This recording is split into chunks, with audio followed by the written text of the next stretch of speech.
मित्रांनो, पुन्हा एकदा मी तुमच्यासाठी बऱ्याच दिवसानंतर एक फंडामेंटली जबरदस्त असा स्टॉक घेऊन आलेलो आहे आणि त्या स्टॉकचं नाव आहे युनियन बँक ऑफ इंडिया. तर या शेअरची आजची जी प्राईज आहे म्हणजे काल शुक्रवार दिनांक 14 जून 2024 रोजी 147.65 या प्राईजवरती हा क्लोज झालेला आहे.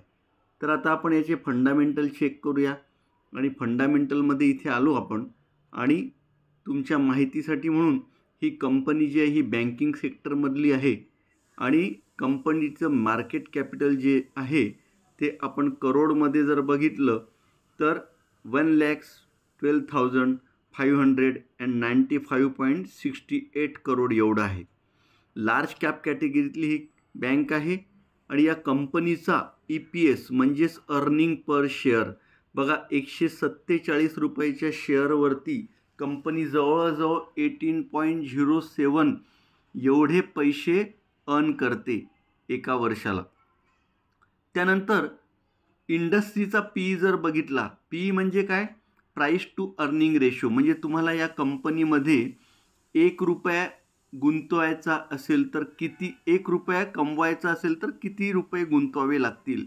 तर इथे तुम्हाला इंडस्ट्री PE जर बघितला तर 11.50 रुपीज म्हणजे 11 रुपये 50 पैसे गुंतवून तुम्हाला 1 रुपया मिळतो.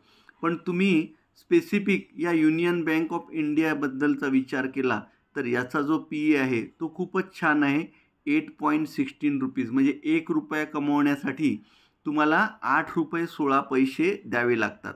आणि याआधी मी सांगितलं की 13 to 18 हा PE खूप चांगला मानला जातो, पण त्याच्यापेक्षाही कमी PE आहे. तर PE देखील खूप छान आहे. त्यानंतर कंपनीची म्हणजेच या बँकेची बुक व्हॅल्यू जी आहे ती 120.32 आहे, म्हणजे एवढाही काही महाग नाही आपल्याला शेअर. त्यानंतर प्राईस टू बुक व्हॅल्यू ज्यालाच आपण PB रेशो म्हणतो हा 1.23 आहे, तो पण खूप चांगला आहे. आणि डिव्हिडंड यील्ड मी तुम्हाला सांगितलं की 2% to 6% डिव्हिडंड यील्ड ही चांगलंही मानल्या जाते. इथे या बँकेचा डिव्हिडंड यील्ड जो आहे तो 2.44% आहे.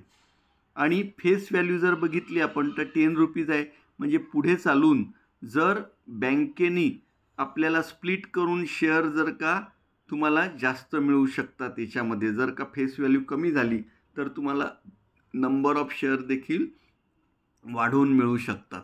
तर हे देखील आपल्याला बेनिफिट आहे. मग आता चला आपण बाकीच्याही गोष्टी बघूया कंपनीबद्दल म्हणजेच या बँकेबद्दल. तर युनियन बँक ही जी आहे ही बँकिंग सर्व्हिसेसमध्ये आहे आणि गव्हर्मेंट बिझनेसमध्ये आहे, मर्चंट बँकिंगमध्ये आहे, एजन्सी बिझनेस इन्शुरन्समध्ये आहे, म्युच्युअल फंड आणि वेल्थ मॅनेजमेंटमध्ये देखील ही बँक आहे. आणि बँकेचं जर नेटवर्कच्या बद्दल आपण जर बघितलं तर संपूर्ण भारतामध्ये या बँकेच्या 8,580 ब्रँचेस आहेत, ज्या की पूर्वी 4,281 होत्या. आणि बँकेचे जर ATM आपण जर बघितले तर ऑल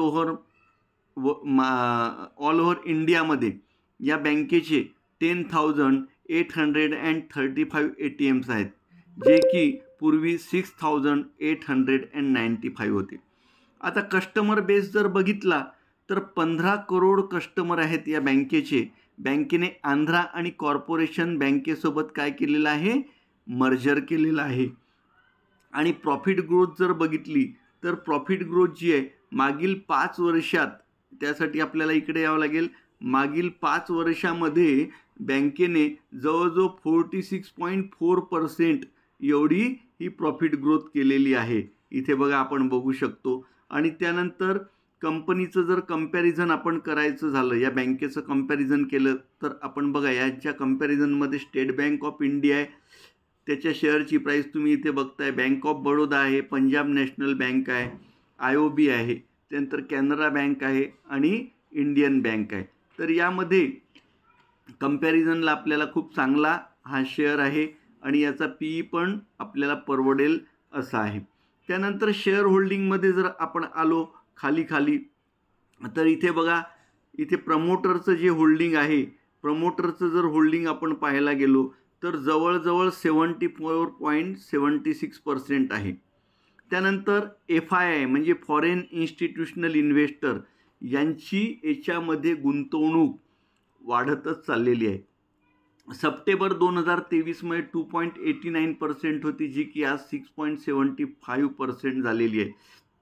DIIचं देखील खूप चांगलं याच्यामध्ये इन्व्हेस्टमेंट आहे 12.24% आणि पब्लिककडे जर आपण विचारात घेतलं तर 6.25% एवढं याच्यामध्ये पब्लिकचं काय आहे याच्यात गुंतवणूक आहे.